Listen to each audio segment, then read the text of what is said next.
নমস্কার, আপনারা দেখছেন সময় কলকাতা। সময় নিউজ নিয়ে আপনাদের সঙ্গে আমি অঙ্কিতা। চোখ রাখবো বিস্তারিত খবরে। সোমবার সকাল থেকে টানা জিজ্ঞাসাবাদ, শেষমেশ ইডির হাতে গ্রেফতার কুখ্যাত সিন্ডিকেট ডন সোনা পাপ্পু। দীর্ঘ লুকোচুরির পর হঠাৎ সমবেত সকালে ইডির দফতরে হাজিরা দিয়েছিলেন বিশ্বজিৎ পোদ্দার ওরফে সোনা পাপ্পু।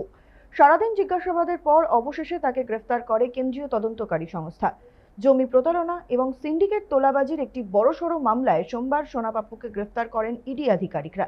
সিজিও কমপ্লেক্সে দীর্ঘক্ষণ ম্যারাথন জিজ্ঞাসাবাদের পর তার বয়ানে একাধিক অসঙ্গতি মেলায় এই চূড়ান্ত পদক্ষেপ নেওয়া হয়েছে। আজ বিশেষ ইডি আদালতে পেশ। তদন্তের স্বার্থে নিজেদের হেফাজতে চেয়ে ইডি আদালতে কি ধারা বা চার্জ গঠন করে এবং নতুন করে কি বিস্ফোরক তথ্য পেশ করে, এখন সেদিকেই নজর রয়েছে গোটা রাজনৈতিক মহলের। এ বিষয়ে বিস্তারিত কথা বলবো। আমাদের সঙ্গে টেলিফোন লাইনে রয়েছে আমাদের প্রতিনিধি সৌভিক সান্যাল। সৌভিক, অবশেষে সোনা পাপ্পুকে গ্রেফতার করা হয়েছে, কি অভিযোগ আছে তার বিরুদ্ধে? জমি দখল, তোলাবাজি ও আর্থিক প্রতারণার অভিযোগে গ্রেফতার করা হয়েছে বিশ্বজিৎ পোদ্দার ওরফে সোনা পাপ্পুকে।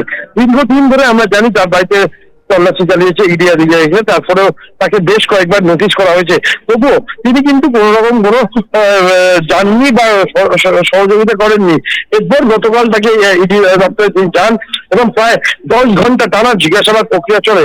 সেই টানা 10 ঘন্টা জিজ্ঞাসাবাদ প্রক্রিয়া পরেই গতকাল তাকে গ্রেপ্তার করা হয়েছে। আজকে তাকে ইডি বিশেষ আদালতে অর্থাৎ ব্যাংশাল আদালতে পেশ করা হলো।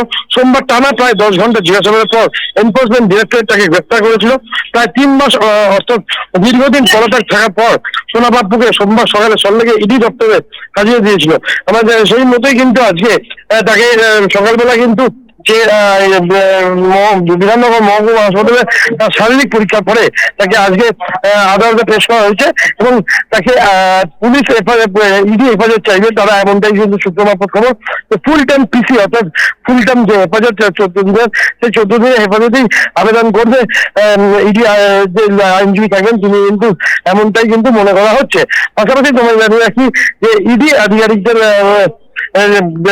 বেশ কিছু কোথায় কোথায় সোনা পাপ্পু জড়িত রয়েছে সেই সব বিষয় কিন্তু খতিয়ে দেখবে তারা। ধন্যবাদ সঙ্গে থাকার জন্য। সোমবার সকাল থেকে টানা জিজ্ঞাসাবাদ, শেষমেশ ইডির হাতে গ্রেফতার কুখ্যাত সিন্ডিকেট ডন সোনা পাপ্পু। দীর্ঘ লুকোচুরির পর হঠাৎ সমবেত সকালে ইডির দফতরে হাজিরা দিয়েছিলেন বিশ্বজিৎ পোদ্দার ওরফে সোনা পাপ্পু। সারাদিন জিজ্ঞাসাবাদের পর অবশেষে তাকে গ্রেফতার করে কেন্দ্রীয় তদন্তকারী সংস্থা। জমি প্রতারণা এবং সিন্ডিকেট তোলাবাজির একটি বড়সড় মামলায় সোমবার সোনা পাপ্পুকে গ্রেফতার করেন ইডি আধিকারিকরা। সিজিও কমপ্লেক্সে দীর্ঘক্ষণ ম্যারাথন জিজ্ঞাসাবাদের পর তার বয়ানে একাধিক অসঙ্গতি মেলায় এই চূড়ান্ত পদক্ষেপ নেওয়া হয়েছে।